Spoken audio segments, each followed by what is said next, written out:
Hello everyone, कैसे हो आप सब। आई होप कि आप सब अच्छे होंगे। मैं भी ठीक हूँ। और आज के वीडियो में मैं आप लोगों के साथ एक बेसिक बिगनर जो होते हैं वो एक बेसिक पैंट कैसे बना सकते हैं, या नॉर्मल जो हम लोग घर में पहनते हैं नॉर्मल साइज़ की पैंट बेसिक तरीके से कम सिलाई होती है और कम से कम मेहनत होती है, तो वो एक पैंट हम कैसे बना सकते हैं वो आज आपके साथ शेयर करूँगी। उम्मीद है आपको वीडियो पसंद आएगा।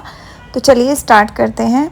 देखिए 4 फोल्ड में कपड़ा लिया है मैंने, और जितना आपका हिप साइज़ हो आप उतना इसको 4 फोल्ड करना। तो जो साइड का कपड़ा आपको दिख रहा है ना, मतलब फोल्डिंग के बाद का, वो पूरा का पूरा टुकड़ा आपका पूरा बच जाएगा। अगर आप इसको इस तरीके से नहीं करते, हाफ फोल्ड करके कटिंग करते हो, तो जो बचता है वो कतरन बचती है। तो उसके बाद आपको लंबाई को नाप लेना है।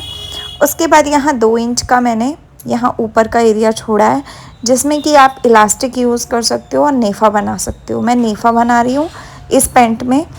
तो यहाँ पे मैंने लिया है 12 इंच का कपड़ा, मतलब हिप प्लस 3 इंच लेते हैं, तो 9 हिप थी। और मतलब हिप का 4th पार्ट 9 आ रहा था, उसके अंदर मैंने 3 प्लस किया तो 12 हो गया। और जितना मैंने ऊपर लिया उतना ही मैंने लंबाई में क्रॉच लिया, तो 12 ही मैंने ऊपर लिया, 12 ही मैंने ऐसे में लिया। अब यहाँ पे मैंने 3 इंच आगे बढ़ा दिया है, जो क्रॉच का आगे का गहराई दे रही हूँ 3 इंच पे दे रही हूँ, और इस तरीके से इसको निशान लगा लिया है। तो आपको गोलाई जो देनी है ना, जो अब मैंने दी है ना दूसरी बार वाली, वैसी गोलाई देनी है। तो पूरी डीप तरीके से नहीं देनी है, क्योंकि डीप दोगे ना तो उससे आसन खींचता है, तो आसन खींचेगा तो आपकी पैंट अच्छी नहीं बनेगी। आपको इसको सिर्फ शेप देना है ताकि ये सिर्फ शेप में रहे। अब आपको इस तरीके से नापना है। इस तरीके से जब आप नापोगे तो ये आएगा आपका 15 इंच के आसपास। ठीक है। उसके बाद आपने 7.5 पे यहाँ निशान बीच का सेंटर देख लिया, 7.5 पे आ रहा है। तो जितना ऊपर आ रहा है ना उसको आप कॉर्नर से ले लो। मतलब वैसे नॉर्मली हम सेंटर पे पहले सेंटर करते हैं, उसके बाद आसपास लेते हैं, तो उसमें सिलाई ज़्यादा होती है, इसमें सिलाई कम होती है। तो आपने जितना पौंचा रखना उससे 1 इंच एक्स्ट्रा करके इस तरीके से तिरछा क्रॉच से पौंचे को मिला दो। बस ये आपका इतना ही कटिंग करने का काम है, उसके अलावा आपको इस पैंट के अंदर कुछ भी काम नहीं करना है। तो आपने जो निशान लगाए हैं उसी के ऊपर आपको कटिंग कर लेनी है। आपका कोई भी साइज़ है आपको सेम इसी तरीके से कॉपी करना है, और आपकी पैंट जो है अच्छी खासी कम से कम सिलाइयों वाली बन जाएगी। इसमें हमने साइड का एरिया नहीं काटा ना, तो इसकी वजह से हमारी सिलाइयाँ कम हो जाएंगी। ठीक है। और ये पैंट भी अच्छी ही बनती है, पहनने में कंफर्टेबल होती है, दिक्कत कुछ भी नहीं होती है इस वाली पैंट में भी।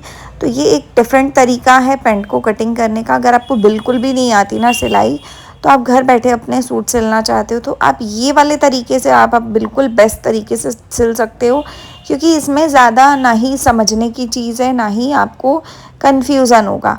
ठीक है। अब ऊपर से कपड़ा जुड़ा हुआ था तो मैं इसको अलग अलग कर लूँगी, क्योंकि ये दोनों पल्ले आगे पीछे के अलग अलग हैं। ठीक है।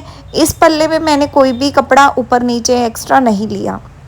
आप चाहो तो आप 2 इंच एक्स्ट्रा कपड़ा ले सकते हो पीछे वाले पल्ले के लिए, लेकिन मैंने अभी फ़िलहाल में यहाँ कुछ भी नहीं लिया, क्योंकि ये बहुत बड़े साइज़ का नहीं है, ये एक बेसिक साइज़ है, नॉर्मल साइज़ है। अब मैं आपको बताऊंगी इसमें कि हमें सिलाई कैसे करना है। तो सबसे पहले जो हमारा क्रॉच एरिया होता है ना, हमें उसके 2 पल्ले पकड़ने हैं, आगे और पीछे के।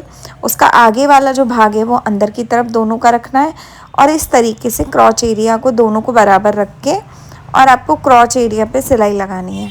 तो आपको क्या करना है, पहले दोनों पल्लों को इस तरीके से बराबर पकड़ना है और एकदम साइड में इसको सिलाई लगाते जाना है। तो जब आप साइड में सिलाई लगाओगे तो आप देखोगे कि ये क्रॉच एरिया जो है वो आपका अटैच हो जाएगा अच्छे खासे तरीके से।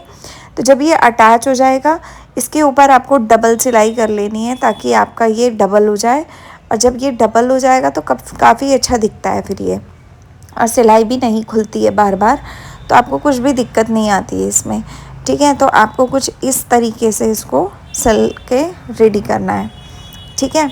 तो उसके बाद आप दूसरे तरफ से आओगे, तो दूसरे तरफ से नीचे की तरफ से मैंने स्टार्ट किया है सिलाई करना, दूसरे तरफ के क्रॉच को, मतलब आसन की जो सिलाई लगाते हैं उसको। और ऊपर से ना मैं 1.5 इंच या 2 इंच छोड़ दूँगी, वहाँ मैं नेफ़ा बनाने वाली हूँ, तो इसलिए मैंने इसको डबल सिलाई कर लिया। नीचे की सिलाई लग गई। अब ऊपर के एरिया में ना 1 इंच कपड़ा छोड़ना है खुला हुआ और ऊपर का 1 इंच बंद कर देना है। तो इस तरीके से सीधी सिलाई लगा के क्रॉच को बंद करना है आपको। तो बीच में जो 1 इंच का कपड़ा मैंने खुला हुआ छोड़ा है ना, वहाँ पर हम क्रॉच बनाएंगे नेफा। तो अभी मैं आपको दिखाती हूँ कि कैसे बनेगा। अब इसको ना इस तरीके से खोल लेना कपड़े को। उसके बाद ये जो मार्जिन का कपड़ा है जिस पे हमने अभी सिलाई लगाई है क्रॉच वाले एरिया में, तो ये जो मार्जिन का एरिया है इसको ऐसे अंदर की तरफ दबा के तो हम अपना नेफ़ा तैयार कर लेंगे। तो नेफ़ा जो तैयार होता है वो हमेशा इसी तरीके से होता है। अगर आप बिल्कुल बिगनर हो तो आपको बस इसको हल्का हल्का दबाना है कपड़े को, और इससे क्या होता है कि जो आपका सेंटर वाला एरिया जो है ना आपका, वो बराबर रहता है, वो आपका दिक्कत नहीं करता। तो आपको उतना ही करना है जितना आपने लिया है कटिंग के टाइम पे। तो हमने 2 इंच लिया था, 1 इंच ऊपर छोड़ दिया, 1 इंच खोल दिया, तो ये 2 इंच हो गया। अब हमने दोनों तरफ से सिलाई लगा ली। सिलाई लगाने के बाद अब हम इसके अंदर नेफ़ा बनाने का बताऊंगी मैं कि कैसे बनाना है। अगर आप इलास्टिक यूज़ कर रहे हैं तो आपको ये मेथड नहीं करना है, फिर इलास्टिक डालना है। अगर इलास्टिक डालने का सीखना आपने कैसे करना है तो वो आपको मेरे ही चैनल पे वीडियो मिल जाएगा, आप वहाँ पे देख सकते हो जाके। उसके बाद इस तरीके से फ़ोल्ड करना है 1 इंच का कपड़ा, हल्का सा अंदर दबाते हुए इस तरीके से नेफ़ा बना लेना है। और ये जो नेफ़ा बनाना है वो परफेक्ट तरीके से गोलाई में बनेगा, पूरे गोलाई में, क्योंकि दोनों क्रॉच जो है मतलब जो दोनों आसन की सिलाई है वो हमने लगा दी है। तो अब ये जो पूरी पैंट है ना हमारी रेडी हो गई है। अब इसको जब हम ऊपर से गोलाई में पूरा इस तरीके से फ़ोल्ड करके नेफ़ा बना लेंगे तो अब इसके अंदर हम नाड़ा डालेंगे तो आराम से नाड़ा चला जाएगा और ये एक पैंट की शेप ले लेगा। ठीक है, तो आपको जो सिलाई लगानी है वो आपको ध्यान रखना है, बिल्कुल कॉर्नर पे लगानी है और बीच में जो कपड़ा होगा वो खुला होगा ताकि उसमें आपका नाड़ा आराम से चला जाए। तो देखिए इस तरीके से हो गया। अब आपको नीचे का ये जोड़ना है, पल्ला जोड़ना है। तो दोनों पैरों को इस तरीके से पकड़ना है। ठीक है, आपको जिस तरीके से पैरों की शेप होती है ना उस तरीके से कपड़े को पकड़ना है, इस तरीके से पल्ले को बंद करना है और आपको इसके ऊपर पैरों से जोड़ते हुए एक पैर से दूसरे पैर तक सिलाई लगानी है।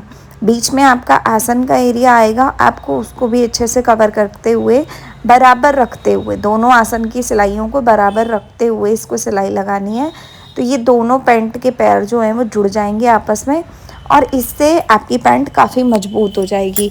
पहले आप एक तरफ से आइएगा सिलाई करते हुए, फिर उसी सिलाई के ऊपर एक सिलाई और कर देना ताकि ये मजबूत से अच्छे से पैंट आपकी बन जाए और सिलाई भी खुलने का डर ना रहे।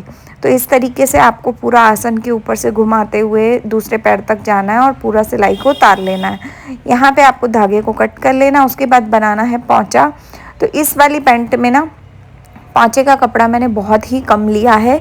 आप इसमें 1 इंच 2 इंच तक का पौंचा भी बना सकते हो, 1.5 इंच का। मैंने यहाँ सिर्फ आधा इंच का डबल फोल्ड किया है और आधे इंच में मतलब 1 इंच कपड़ा एक्स्ट्रा लिया था। तो यहाँ मैंने इस तरीके से पौंचा बना दिया। ये पौंचा बिल्कुल बारीक पौंचा होता है, मतलब एक तरीके से नाम का पौंचा होता है। अगर आपको इससे बड़ा बनाना हो तो आप इससे बड़ा बना सकते हो, उतना कपड़ा एक्स्ट्रा ले लेना लंबाई में। लेकिन मैंने कपड़ा कम था तो इस वजह से पतला बनाया है। तो इस तरीके से बन के पैंट जो है वो रेडी हो गई है हमारी। बहुत ही जल्दी बनती है, 15 मिनट के अंदर ये पैंट रेडी हो जाती है। तो आप बताइएगा कैसी लगी। प्रेस करने के बाद इसका लुक बहुत अच्छा आता है। तो आप लोग कमेंट में ज़रूर बताइएगा। वीडियो पसंद आया हो तो लाइक शेयर सब्सक्राइब कीजिएगा। मिलते हैं अगले वीडियो में, तब तक के लिए बाय, टेक केयर।